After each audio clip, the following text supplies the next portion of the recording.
is up, Daddy Gang? It is your founding father, Alex Cooper, with Call Her Daddy. Avril Lavigne just walked into my studio and brought me beer, champagne, and pizza. And I've never done a podcast before. Dude, cheers. It goes tops, bottoms, tops, crisscross.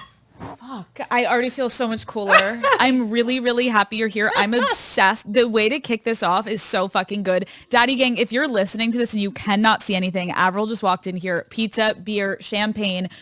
You're a pretty good guest. Thanks for coming. So this is your first What type podcast? of Canadian would I be if I didn't show up with beer? I'm obsessed. I didn't know what to expect. Like, obviously, I think what's so fun with songwriters and musicians is like we don't all the time get to see your personality. So you literally never know what to expect. So it's fun to immediately kick it off and be like, oh, you're comedy. You know what you're doing, Avril. Okay. First podcast. Mm-hmm. Why don't you usually do sit down long interviews? I usually don't really like interviews. I get it. If I'm honest. No, it's fine. It's never been like my favorite thing to do, but like you seem super cool, so I'm happy to be here. We're just going to chill for an hour and hopefully you don't hate me by the end of this. I promise it's going to be chill. Yeah.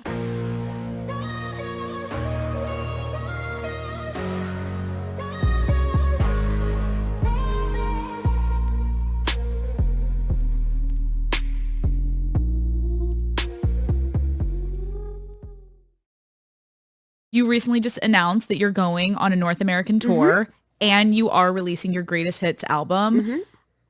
How did you decide to do this? It's so iconic and inspiring. Yeah, so it's like 22 years into my career now, which is super gnarly to even think about. And I'm releasing a greatest hits album in June and going on the greatest hits tour. And it's pretty great to be going back out on the road and doing one of the biggest tours of my career this far, just off like celebrating like my catalog. And so I feel like super stoked and lucky to like still be doing my thing and loving it more than ever. I just like, not to freak you out, but I love you. And I grew up Thank you. loving you. And I used to make the most embarrassing music videos to all of your songs. Like I have one of the most embarrassing music videos to Nobody's Home, and it's like little young Alex fucking depressed being like singing in the corner of my room, 6 years old, 7 years old, 8 years old, to now being like, it's dope to be in your presence. Wow, that's crazy. Thank you. You made music videos. I feel like you need to like find that, bring that up, and like put little clips on TikTok. I need to see that. See, the thing is, Avril, is like my version of a music video compared to like the young kids on TikTok now. Like they're hot and cool and like wear cute outfits and know how to do like contour. I was fucking busted with my little like acne and braces. So like they're not cute. Okay. They're for like my parents to see only and be like, you were so cute, Alex. And like, Mom, I was hideous. What is the difference like when you go on a tour? What is the difference between touring now versus like when you first started out? So like on my first tour, I wanted to be like Green Day because I had gone to one of their shows and like all of their songs were like hit after hit after hit, just like singles. It was just like power all the way through. And so like on my first tour, I only had 3 singles and the rest was just like album tracks. And like for me, that just wasn't good enough. I wanted every song to be like a banger. So I guess I did. I worked super hard to get to this point where now like every single song in my set list is a hit song, a single, been like a really big milestone and part of my career.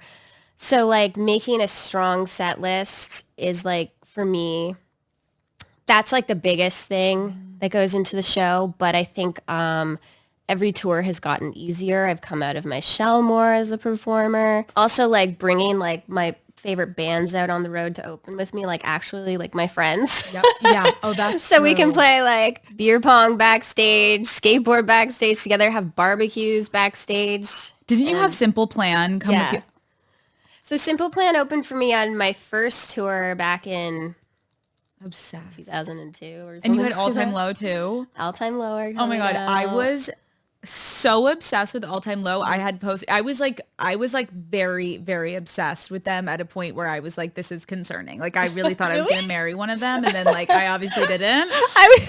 No, I was obsessed. And I would like wear skinny jeans and like the color, like I would wear like skinny colored jeans. Wait, with, where like, are you from? I'm from Pennsylvania. Okay. And you're from Canada. Yeah, I'm from Canada. What do you do to make it fun on tour? Like, give me an example. I like touring with my friends and like days off, taking the bus to like a campsite and going camping and going and pulling up into like an RV site instead of like going to a hotel and just like sitting there staring at the ceiling like, what is my life?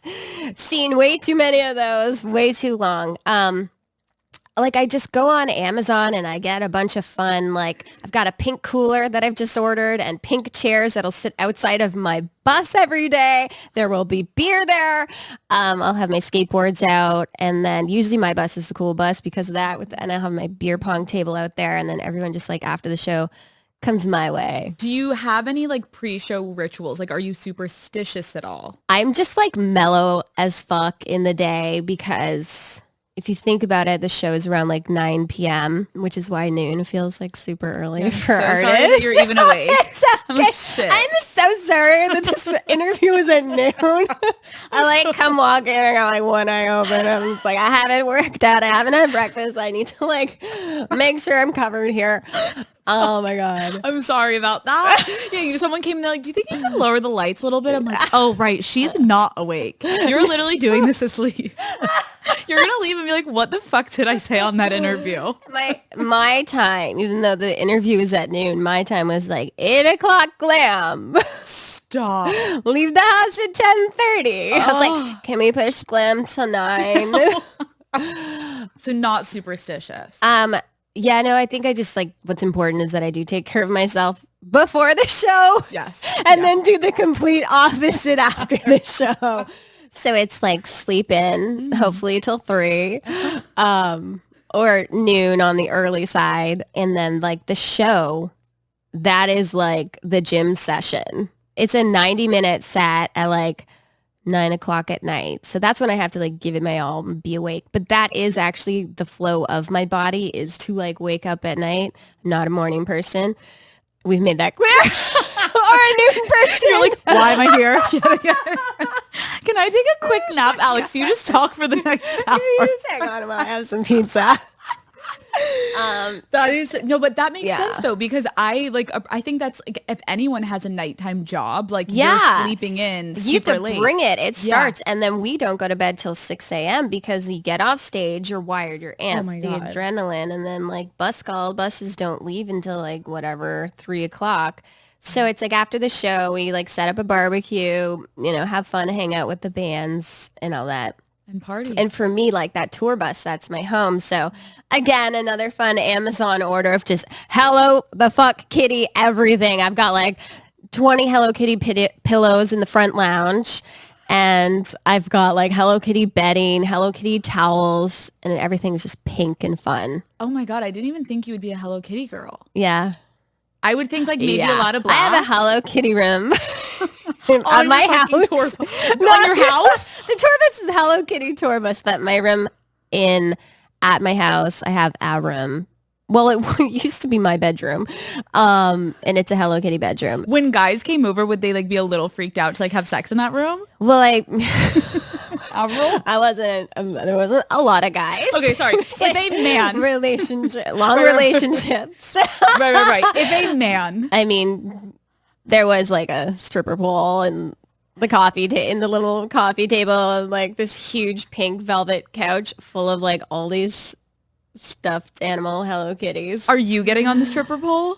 Oh, hell yeah. Wait, you're good on a stripper pole?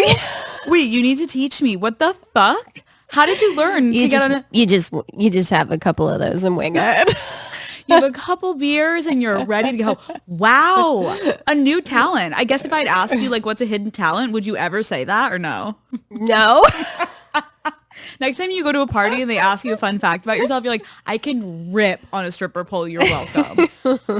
What is one of the craziest like fan interactions you've ever had? I got a wedding dress when I was like over in Korea. Bunny was thrown at me on my lap in like a bag, and I was like, oh, what's this? It's warm. And I like open it. I'm like, ah! I thought it was a cat. It was a bunny. But we took care of it and made sure it went somewhere safe. And then I had a wedding dress and I was like, that's cool, but it's weird. Yeah, because now that like woman will never see her wedding dress again. No, it was like for me from a guy. Wait, what? I thought you were saying like a woman gave you her wedding dress to like take and sign. A man gave you a wedding dress? Yeah, I guess that was a super forward way of proposing. Mm-hmm. So romantic. I have that effect on people. Oh my God, literally. We'll get to that. Your style. Can we talk about this for a minute? Because again, like when I was younger, I just remember so many moments in early 2000s trends were dictated by you, Queen. Like your style was and is everything. If you had to pick 3 essential wardrobe items that are like your staples, what would you pick? A big hoodie. It's like an oversized black hoodie. Like bondage pants and like military boots, like combat boots. Okay, so that has like kind of changed because when I was younger, Avril, I remember it was the necktie. The necktie. But you don't understand. Like I would look at you and be like, oh my, this is the fucking coolest thing ever that she's wearing a necktie. So I would venture into my older brother's room, but he went to like a Catholic prep school. So he had ties that were like wide as fuck and ugly and hideous. And that's the only tie I could find. And I would like wear it around my house with like a little wife beater. And Oh my God, stop. That is so cute. I really thought I was doing something and I hope those photos never surface. But the necktie was iconic. And then like the little, like the sweatbands on your wrist you used to wear, which were so cool. Yeah, it's crazy. I've been thinking about the tie a lot lately. And the wristbands, the sweatbands with the Skater Boy star, which is like my tattoo right here. And I'll probably wear those on stage because I used to wear them all the time. All the time. Yeah. And that's so fun. Maybe I'll wear the necktie on stage. Please. Honestly, do it for me. Like I will literally have like a revival in my soul. I need to come to a show. I'm like so obsessed. But that would be epic. I think everyone, anytime we see you in a tie, it just brings us back to like our childhood and it makes us happy. It was so crazy. Like my first show, so I was like 17 and it was, I don't know where it was. It was in Vancouver somewhere. And it was sort of like a warm-up show they were putting together for me. And it was like in like a little club and it was like the first real show. And I remember like being up in my dressing room and looking out onto the street and seeing like all the like fans lined up to come in and the girls were dressed like me. They had on the white tank top and the tie and like stick straight hair and black eyeliner. And I was like, what? I was like, this is crazy. Dude. And it like from like the first show, it was like from the beginning, it was like a thing. And pretty cool too to see like every album, like my image changed a bit. So like Under My Skin, my second album, I put like black hair in and was wearing the bondage pants. And then all the girls front row, like the blonde hair with the black underneath, the bondage pants, black eyes. The third album, The Best Damn Thing, showing up at the show with the pink streak in the hair and just like, I will never forget that. Trust me, I thought about doing it. My mom was like, absolutely fucking not, Alex. I'm like, shit. Were you always like super confident to wear whatever you wanted to wear, like your whole life? Yeah, it kind of just like came together. I didn't like think about it or anything.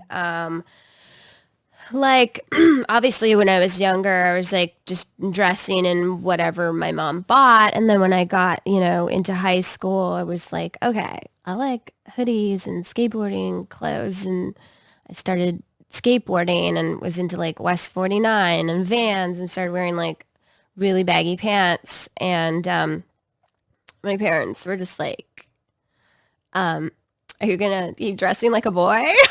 So like when I went out to New York City and was like meeting with like important people and writing songs in the studio, they were kind of like, can you like dress up a little better? But what was awesome was when I got signed by L.A. Reid, I was sitting in his office. I was like 16 and he just looked at me and he was like taking a meeting with my mom and I, and he's like, you have like your own thing going on, girl. Like usually we have like people come in and you have to like figure out what your style is and we like help you and whatever. And He's like, you got your own thing going on. Like, you just keep doing you. And like, I think that was awesome. I'm so glad he did that. Probably like looking back, that did instill confidence in me, but also like, I didn't care. I was going to dress that way anyway. Right. But like, No, but that's like a great thing to know that someone didn't try to change you. That was probably in a position where like if they asked you to, I'm sure your mom and you would have looked at each other and been like, fuck, like, is this what we have to do to make it in this industry? and like normally they probably, especially like at that time with like all bubblegum pop was so big, they probably would have put me in something sexy, cute, pink, girly, frilly, like midriff. And like that wasn't not my vibe. There's definitely like times at like photo shoots, I'd show up at whatever magazine to shoot and they wanted to put me in stuff that like I was very afraid of. Yeah. Like blouses. And I was just like, nah. So I'd like, you'd have to like have a word with them. The manager would be like, she has her own style. And like pull out my like skateboarding book bag and dump like my ties and my spike bracelets on the floor and be like, can I just wear my stuff? But so we had to go back and forth, but it was like a little bit of a fight and I had to always push for that. But it worked out pretty good. It worked out phenomenally. I want to go back a little bit to your childhood because I think like when you're looking at someone so famous and so successful, it is fascinating. Like you grew up in Canada in a really small town with like 5,000 people. How would you describe your childhood like before you were famous?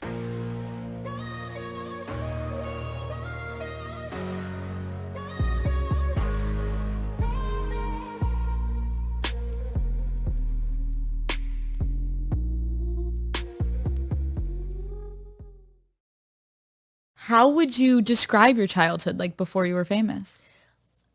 Normal as fuck. And I'm like grateful for that because like I came out at like a really young age and I'm glad that I had like a normal, steady, like solid childhood. I played a lot of sports. I was on the hockey team. I was going to say the guys hockey team. How the fuck did you get onto the guys hockey team? Well, I just wanted to play hockey and it was like the guys, there wasn't a girls league. So I was able to play from like novice to peewee, and then peewee is when there's body contact, and that's when I wasn't allowed to play anymore. But then by that time I was in grade 9, like my first year of high school, and they had a girls team in the high school, so I had tried out for that, and I almost said auditioned. You auditioned. I tried out for the girls team in high school. And I made it, and then I blew it by going to our first tournament out of town and getting expelled from school and kicked off out of the tournament because someone got caught drinking in the hotel room and someone ratted her out. No, Avril. And my parents were just so mad at me. Like it was like I like did drugs or something, which I've never done, by the way. And it was like, I had done something so terrible. It's like, who cares? Of course I'm away from my parents. I'm in a hotel. We're in Toronto, the big city, doing like an OFSA tournament. And like, yeah, I got busted. So I had to go home. My parents were like, we're going to send you to the Catholic school, Avril. And I was just like, oh, what have I done? Stop. Did you make friends with all the guys when you were playing with like guys, or were you like the odd man out and people would like, make fun of you? My whole life I've been like friends with guys, all in school, and we would like get in real fights. I'm a good blocker.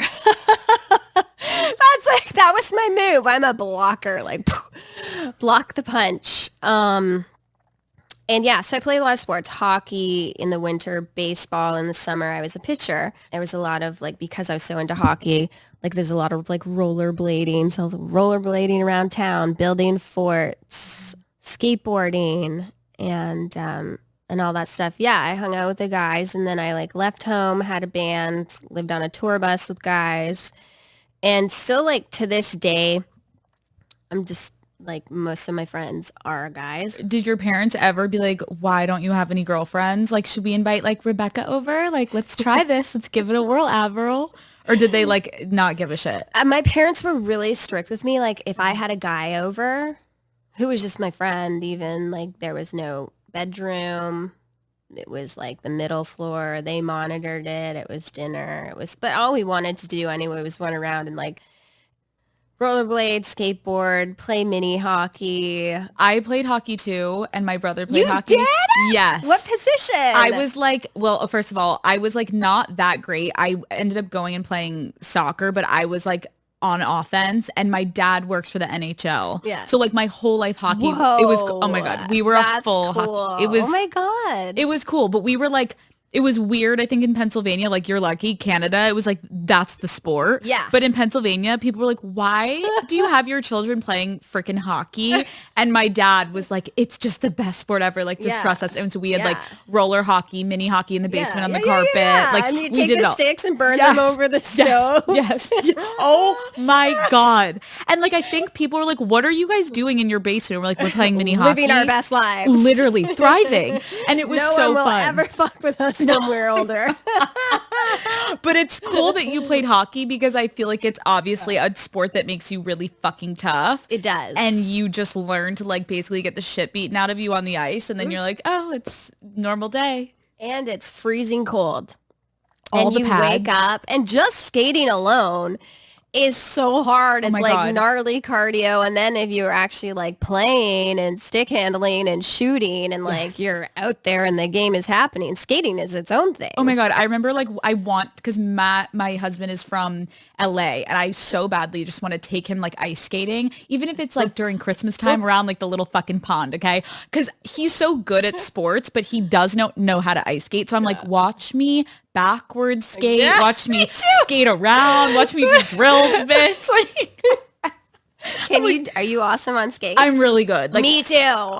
we should go skate. Yes, Where? let's do it. We're in LA. Like I can skate backwards, crossover, all of it. It's like, it is a pretty good skill to have. And I feel like it's a flex when like a guy takes you ice skating during like the holidays and you're like, oh, you think I'm gonna have to hold your hand or hold on to like the rails the whole time? Bitch, I'm gonna be holding you. Like I know Matt's gonna be falling and I'm gonna be holding him. I just don't know if I want to take him because I may get the ick. So I just like need to be careful. I know. I was like, make sure he's ready for that.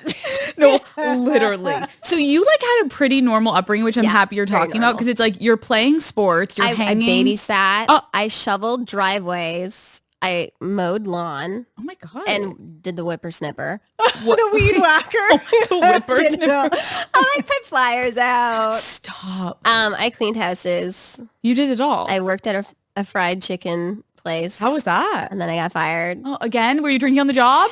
No, I'm a really good hard worker. I actually requested for some time off to perform somewhere and he used it against me. Mm-hmm. Oh my God, he must feel so fucking dumb now. He's like, fuck. And then I wrote a song about it on my first album. Wait, which one? It's called My World. And that's about the chicken shop you worked at? Got fired by a fried chicken ass all in a small town, Napanee. Wait, that was about him? Shut the fuck up. And like I heard after they like took the lyrics of my song and like framed it and put it up in the store. You're like, fuck. Fuck yeah, I could have used the extra $20. Wait, that's fucking epic. I didn't realize that. Like now I need to go back and listen to that song again because sometimes when you're listening to songs, you're like, oh, did they just kind of like make that up or like that you literally lived that? You got fucking fired from those chicken fuckers. About my hair is actually so curly. Like no one knows that. I have a really frizzy curly hair. What? I didn't discover the flat iron until the making of my first album. So on that song, also My World, I talk about how I would braid my hair in a zillion braids and it would take me all friggin' day. Are there lyrics? Because it would take me 5 hours. So I would just braid my hair in little braids because there was no flat iron back then, or definitely not in my small town. Right. Then when I came to LA, I was like working on my album. My producer took me to get a blow dry and I was like, what? This is a life changing. Do you know what I have done? I used to like shower and like wash my hair and like put on a toque. Stop. What you guys call a beanie in the States. A beanie. Just like let my hair try to dry flat. I couldn't get it straight. You're trying to literally like pin it to your head. So then my producer got me a flat iron for for my birthday. And then it was game over. Everyone just thinks I have stick straight hair. It's like never will I ever want curly hair again. And it's so straight. Yeah. It's so straight. Like your first album, I remember because my hair is so naturally straight that I was like, oh my, so girls used to make fun of me in like middle school being like, your best friend is your straightener. And I was like, I don't own a straightener because my hair was so straight. So when I saw your first album, I was like, oh my God, she's a straight hair girly like me. Yeah. Now I'm realizing like Avril. Dude, if you saw my hair, it's like poof. It's like so curly. I hate it. No. But like my friends like it. I bet it's so gorge. Like I bet you actually look amazing. But I get when you're younger, you're like anything you have, you're like, I want the opposite. I don't want this shit. But my hair's so thick, so when I do get a blow dry, it's like lasts for like a week. When I'm thinking now of how normal your upbringing was, like what do you think people in your town thought when you started getting famous?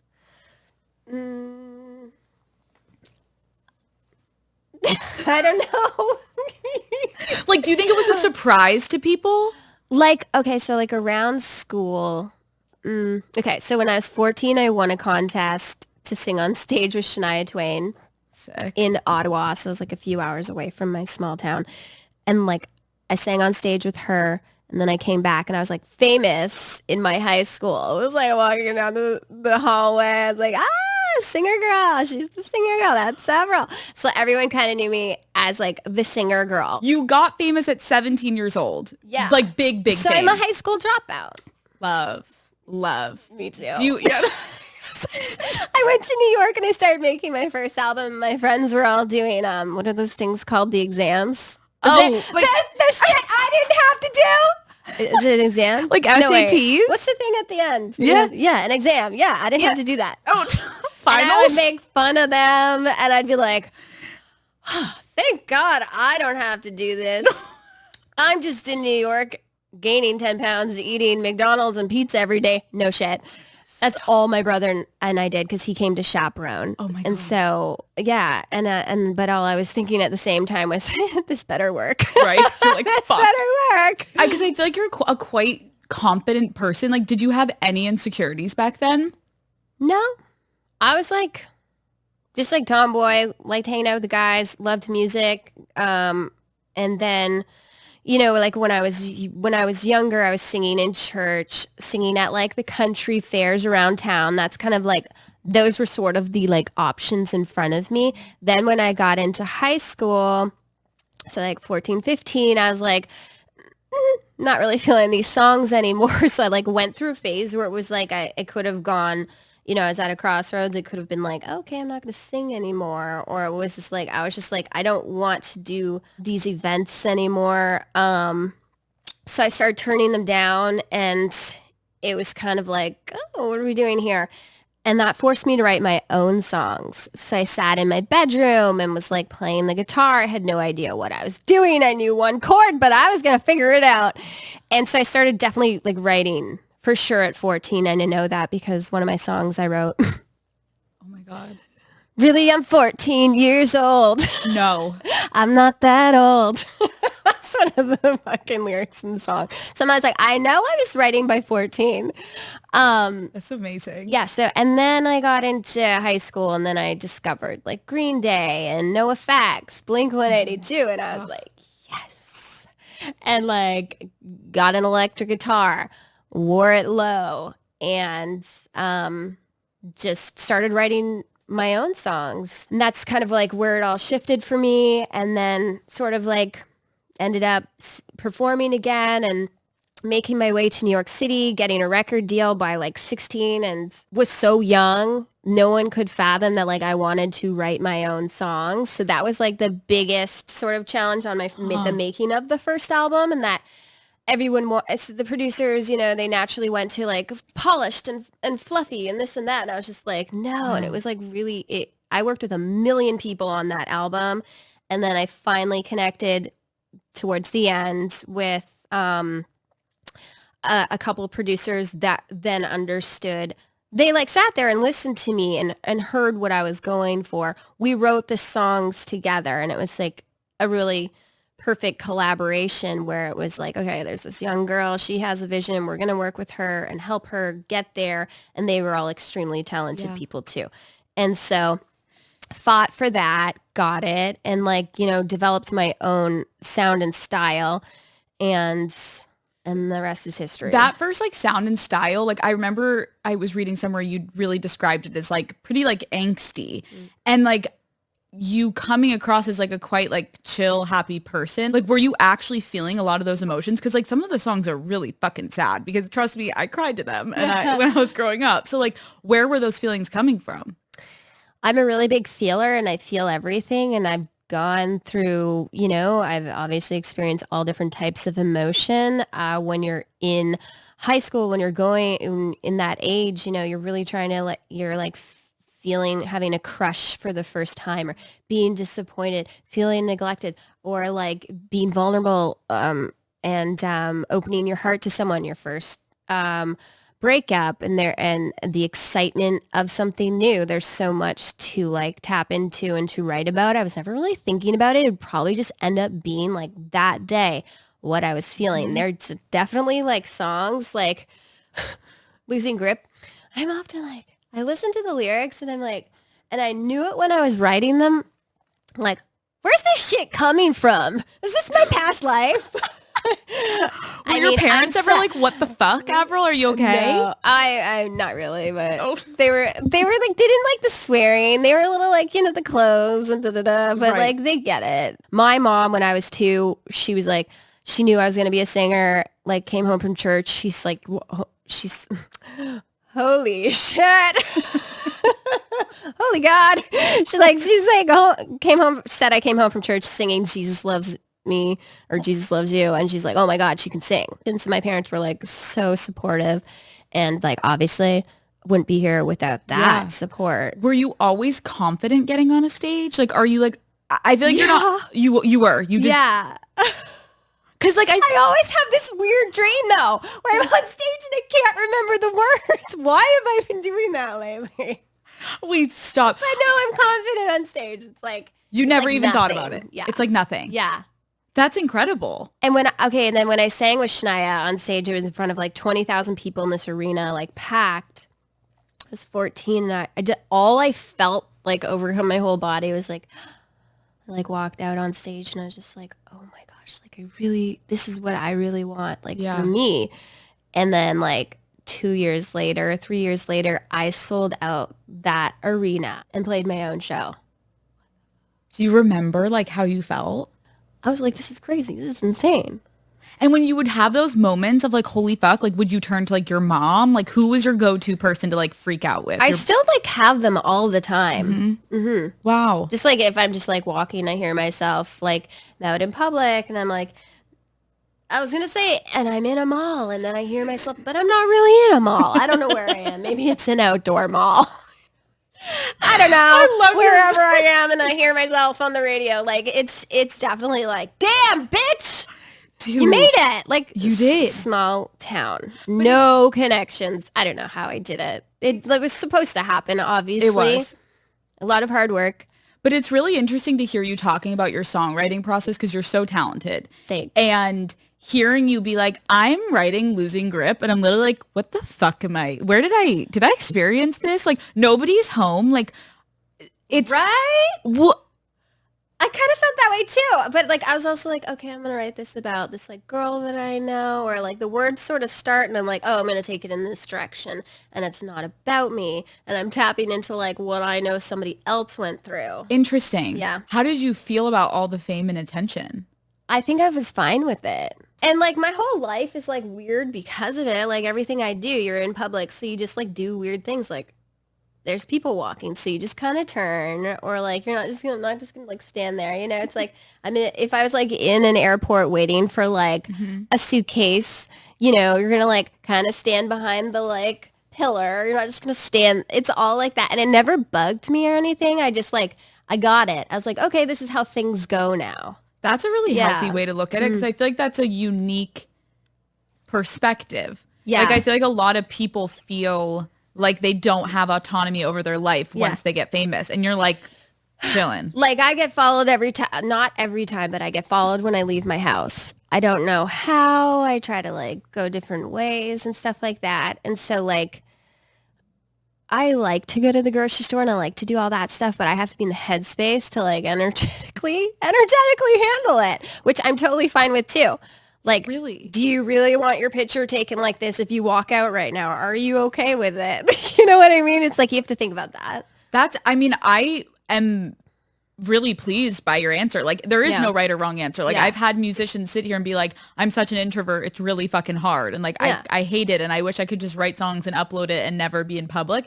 That's awesome to know that you're someone that's like, I don't really care. It's actually kind of chill. It is what it is. And like I learned it and how to move with it. And it's like I would never complain about it because what I get to do is fucking awesome. And that's part of it. Like how fucking cool is that? That like people know who I am. That means my music got heard. So fucking true.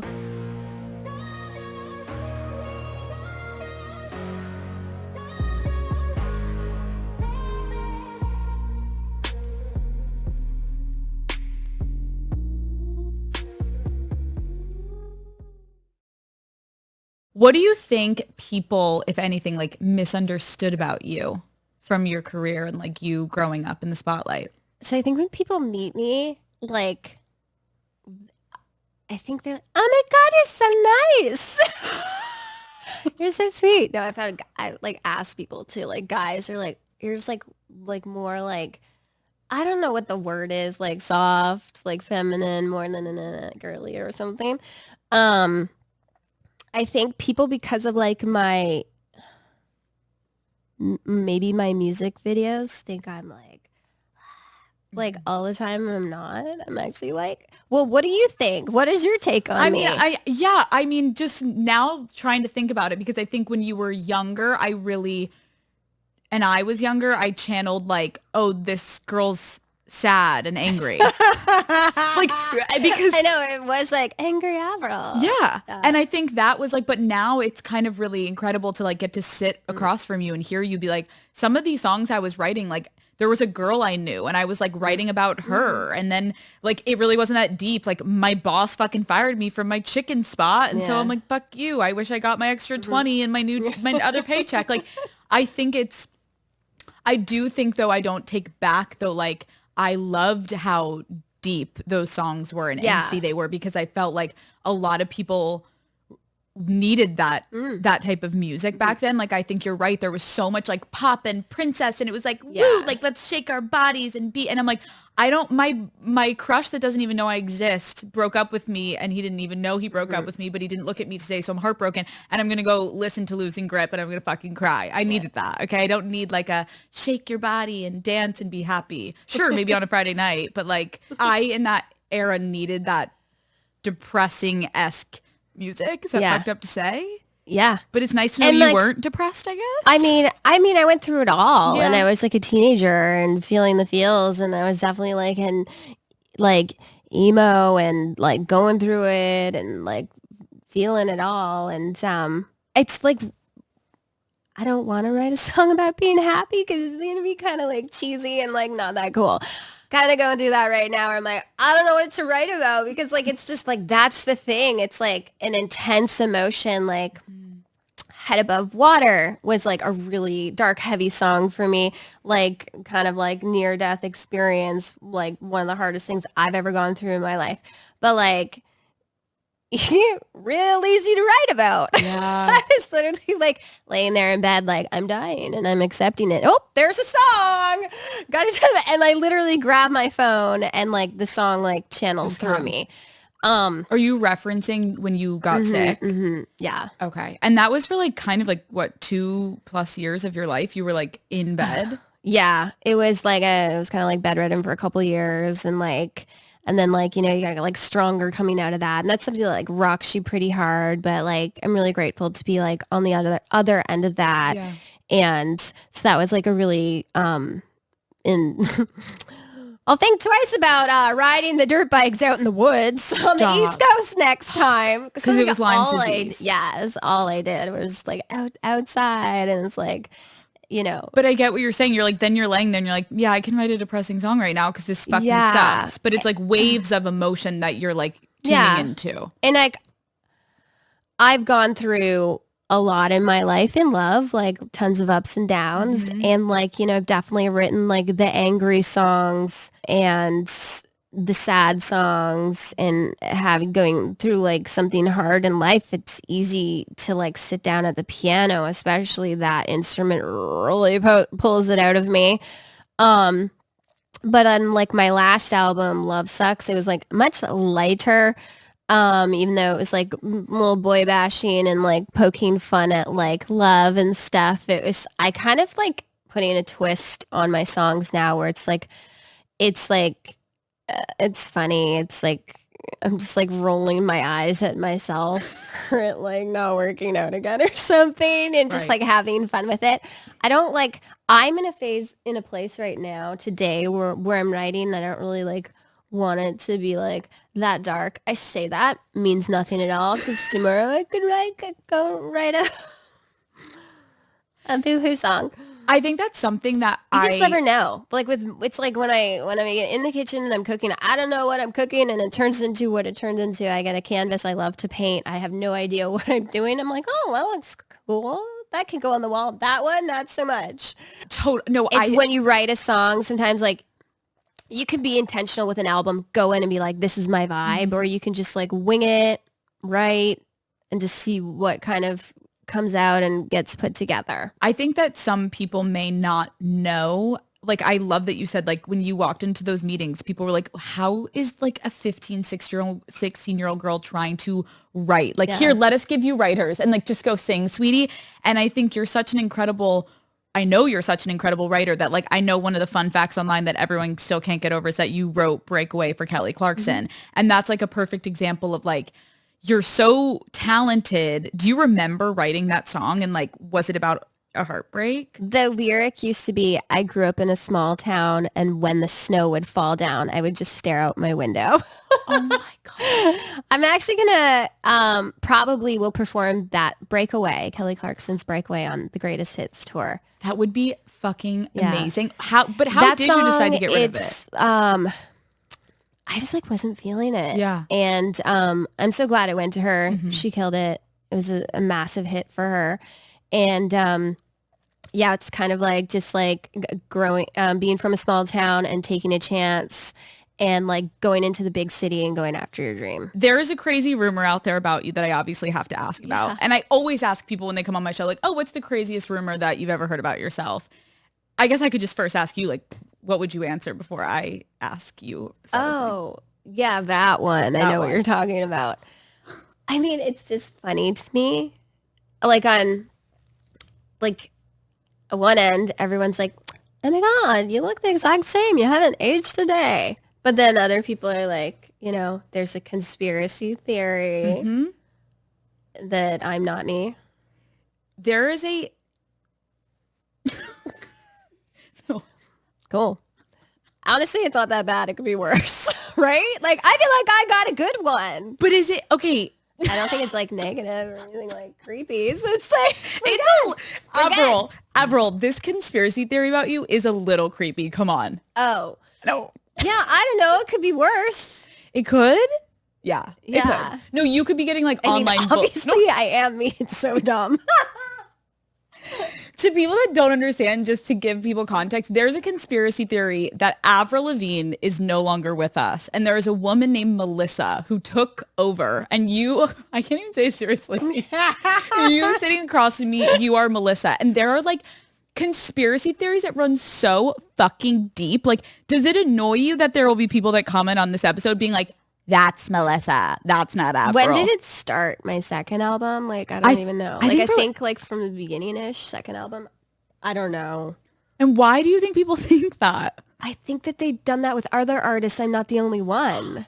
Really? I think like other people have that. I feel like yours is like really prominent. Oh, I mean, I feel like you might believe it. I'm honestly the one that started the conspiracy theory. I'm one of those freak bloggers that's like, I went undercover to interview Melissa. Like, oh my God. No, but it's fucking crazy. And I just have empathy for you, but it's good again to know you don't give a fuck, where people are like, oh, Melissa showed up today. And I'm like, I remember like being like, what are people talking about? And then I went and started looking and like, oh, people are fucking insane. So you don't care. We're over it. Okay. So your name is Avril Lavigne. Yeah. But I knew you half believed it. I'm telling you what's crazy is you haven't aged. I'm staring at you and like I'm picturing you with your like auburn hair and I'm like, oh my God, you literally look the same from when you were younger. You're beautiful. Thank you. Let's talk about your love life. Your career exploded when you were so young. Like, were you still able to go on dates with guys and then not be freaked out by your I never success? really did the dating thing. I was always like in a pretty major relationship. You're a relationship girl. Yeah. What are you like in a relationship? I'm fucking awesome. I would date me. I love that. I cook. I'm a really big cook, really big into like the house and decorating, and I have like a lot of fun with that. So yeah, I'd always have people over at my house, throw parties, cook big, huge dinners at the dining room table. I'm going to order that keg sand. There's going to be a full bar. We are going to have beer pong and stay up until the sun comes up. It's going to be a good time. And there will be Hello Kitty and stripper And there poles. will be matching tattoos involved. All of my tattoos were drunk tattoos. And like, they'd be boring if I was sober. All of them are drunk. So let's finish this beer and then we'll let's call go my get tattoos. tattoo art. We'll go to Shamrock on Sunset. Yeah. Okay, so all of these are drunk tattoos. Yeah, I like the Skater Boy star was my first tattoo. I was 19. And then Do your parents have tattoos? all my tattoos are... Oh, I have tattoos on my hips.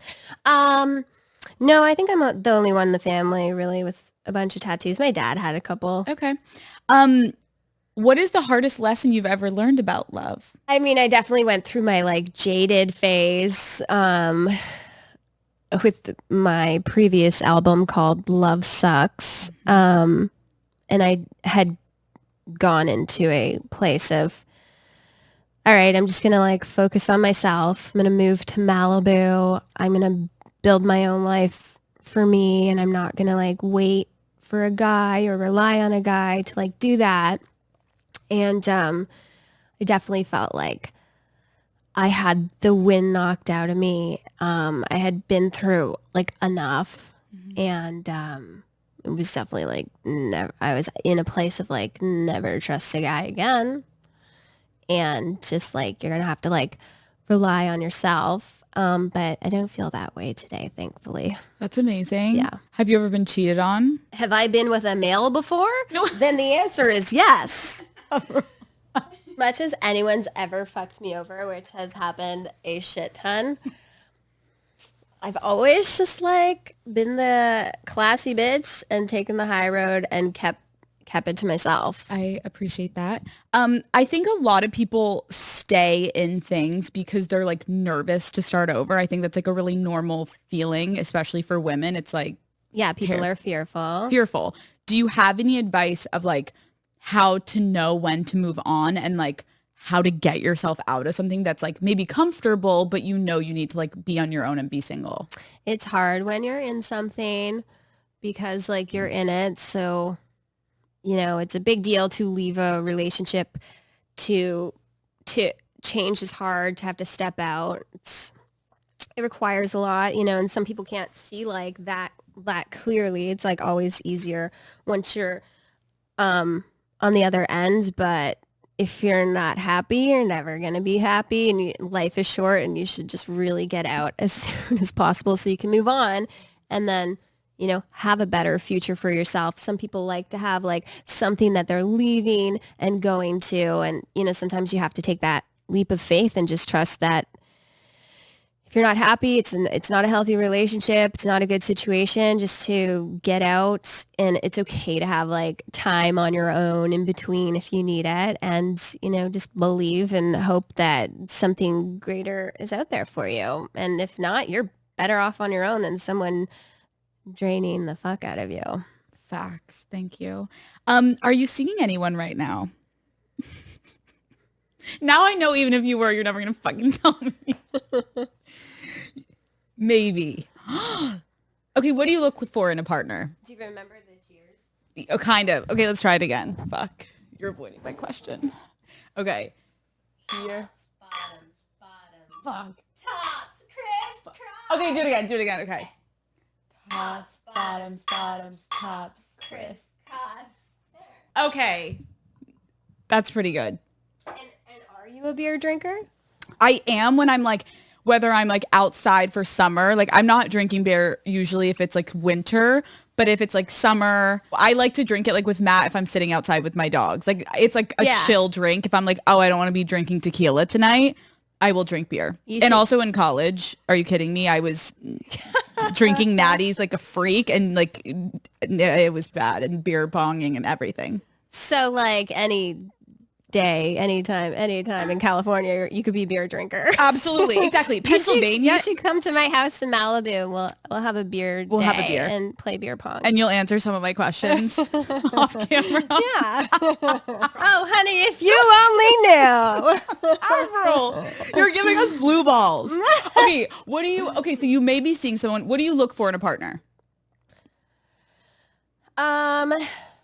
So I think the most important thing is finding someone that you're compatible with, because you could be two different great people, but if you're not compatible, you're not going to get along. So like you're going to argue. So compatibility, obviously it all just sounds cliche. Someone that is trustworthy, because if you don't have that, you're just never going to feel grounded in the relationship and you're going to be spinning. So that's just not healthy. I'm looking for, a healthy relationship is ideal. Duh. Yeah. No.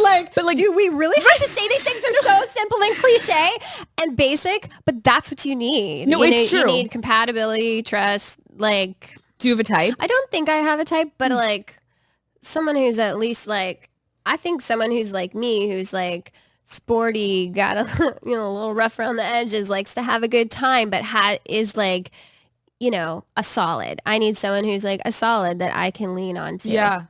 Oh my God, would you ever date like an athlete? What about a hockey player? No. You're like, they're too... No, what about a guy from Canada that's in the NHL? Come on. Wait, that's fucking perfect. No? We're done with the rappers. Did you ever date Tyga? You're like, get out of here. Wait, does it annoy you that every time you upload something with Tyga, people are like, is this your announcement that you're dating? Or you don't care? Like, I didn't Google myself. Is that what it says? Yes, Melissa. It says that. I can't. You're like, bitch, you really believe it. I promise I don't. What does it take for a guy to impress you on a first date? I think I've changed a lot in my expectations and what I am looking for, because I've like, learned through my experiences and just, I'm into something that's just like stable, healthy, fun, just well-rounded. Yeah.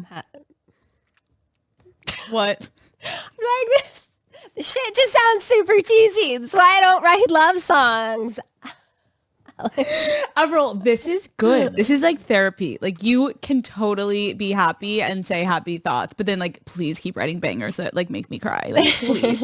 Although like Girlfriend was like not pop. Well, that was actually not happy. That was actually dark. It was just like sassy and cocky. I don't like your girlfriend. I think you need a new one. I could be your girlfriend.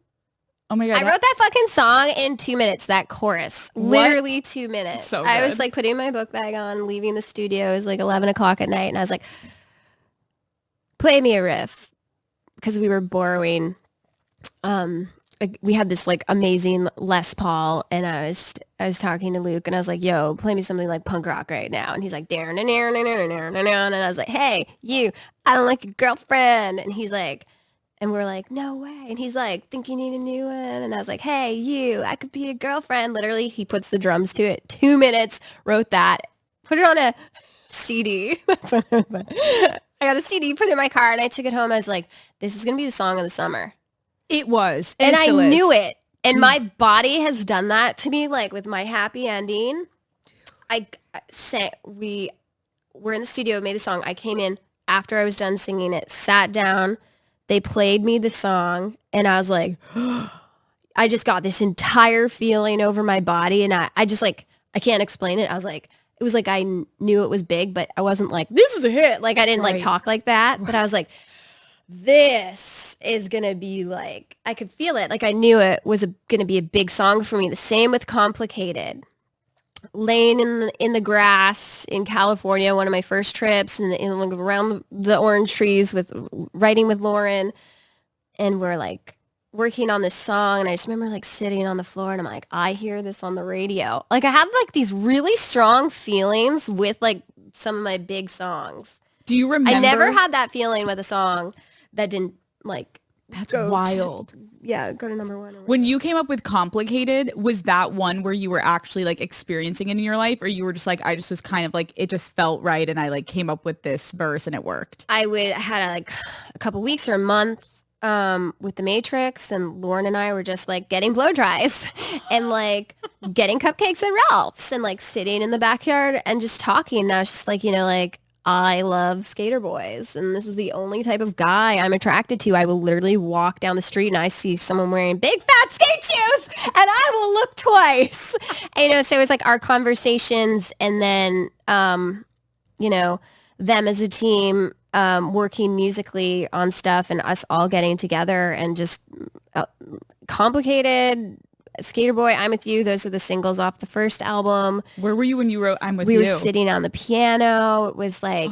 that one's heartbreaking. That was like one of those days where you're like getting in touch with the sad, like more like depressed, like self. And that's okay. And, people, really connected with that song. And still to this day, that's like one of my favorite songs to perform live. It's fucking powerful. Like even to me, 22 years later, I play that fucking shit on stage.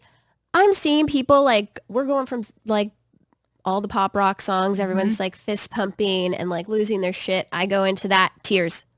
People like moved, and it's like you see all the different emotions. And that's why writing is important to me, because I'm so connected to the songs. I think there's something with like me being like super authentic in the way that like I dressed and like wrote the songs, and just the way I was, and didn't give a fuck, and wasn't calculated, and it was all that, and that people really like were attracted to that and like connected with that. Well, yeah, because when you look at someone in the industry, you can literally tell, like, and I'm not being like rude. It's just obvious when someone has been like constructed by like these dance moves and this song and this. I'm like, you didn't write that song. You wouldn't wear that if a stylist, like the stylist put that on you. You can tell like you've been yourself since day one, and you've stuck up for what you believe in, literally from the fashion to your writing to your sound to your look. Like, thank God we got you a straightener. Now you're happy. I want to see your curly hair. I didn't want to think about what I was wearing today, and I was like, oh my God, you have this really cool like sweat line. It's called Unwell. Yeah. That's so cool. I was like, oh yeah, I just want to like pull up and like wear sweats. And instead I just wore the like shirt I was like wearing the night before. I literally been wearing this t-shirt for 2 days. I'm obsessed. I'm obsessed. I know, because when I thought you were going to wear sweats, I was like, oh my God, I would totally give you sweats, but this outfit is so cute. I will put the sweats on and go home and veg in them for 3 days. Yeah, you're thank like, you. can I leave? No, Avril, I just want to say thank you for coming, because like I had no idea what to expect. Obviously meeting you, I was like obviously hoping that we would hit it off, because again, like I'm such a huge fan, but it's fascinating, and it was incredible to meet you and to like listen to where you came from and your upbringing and your story, and like how fucking talented you are. Like the way that, I'm sorry, like I could listen to you for 10 more hours talk about your songwriting process, because again, like we don't see that often nowadays. I feel like a lot of people are just like very manufactured, and you are such an artist from the start to finish. I think this tour and this album is like, I'm freaking out about it, so I can imagine all of your other fans are also freaking. What do you hope they take away from this tour when they come? It's just like, for the fans that have been with me from day one, it's just like, even for myself, it's just all the years and all the different eras and all the different phases in our lives, from like high school to this date to that date, and connecting with the songs. And like you hear a song and it takes you back. I even hear like one of my songs and it takes me back to like that time of my life. It's like, it's been so long. It's been 22 years and I feel like I have like another 22 ahead of me, but it's a journey of our lives. It like takes us back to high school, college, like this phase, that relationship, this summer, that summer. And that's like the power and beauty in music is like, it can take you right back there. You can feel it all over again. And I think it's just like a celebration of life, our lives, and remembering like all the good times, and music does that. And I think the shows are going to be like super fun. I'm stoked to be going back out on tour, my 7th world tour. And I'm like so grateful to like be from a tiny little town, playing hockey and skateboarding, and to have been able to like write music and to have it be successful internationally, and to have like to still be doing my thing today. I'm like looking forward to like growing like creatively and dipping my toes in the other creative waters, and doing film, and like turning Skater Boy into a movie, and like all that other stuff. So I'm super grateful, but I just want everybody to have a good time, and most importantly, I want to have a good time. Last question. What are the top 3 favorite songs for you that you're going to be performing? Like if you had to pick my own songs? Yeah. When you're going out there from the album and on this tour, like what are your top 3 favorites to perform if you had to pick? I know that's hard. Well, it's funny because there's no new songs. Right. So like I definitely want to bring a cover song in. And I recently just met up with the Green Day boys and gave them an award at the iHeart Awards. And it's like seeing them again, I was like, these guys are cool. Like Dookie was one of the first CDs like my brother and I had, and like they're celebrating that right now. And so like I definitely want to do a Green Day cover. Cute. And Girlfriend is really fun. I love I'm With You, My Happy Ending. So good. And of course Skater Boy. Skater Boy. Boom. Avril, thank you so much. And maybe I'll put the tie on for you. Please send me a fucking And picture. you have to come out to the LA show. Please. Oh my God, that's when you're going to wear it. Please, like literally, please, like make me feel so special. But you and your hubby should come to the show. Oh my God, we would love to. Love to I have would you. love to come. Thank you for coming on the show. Yeah. You can go to bed now. I love you.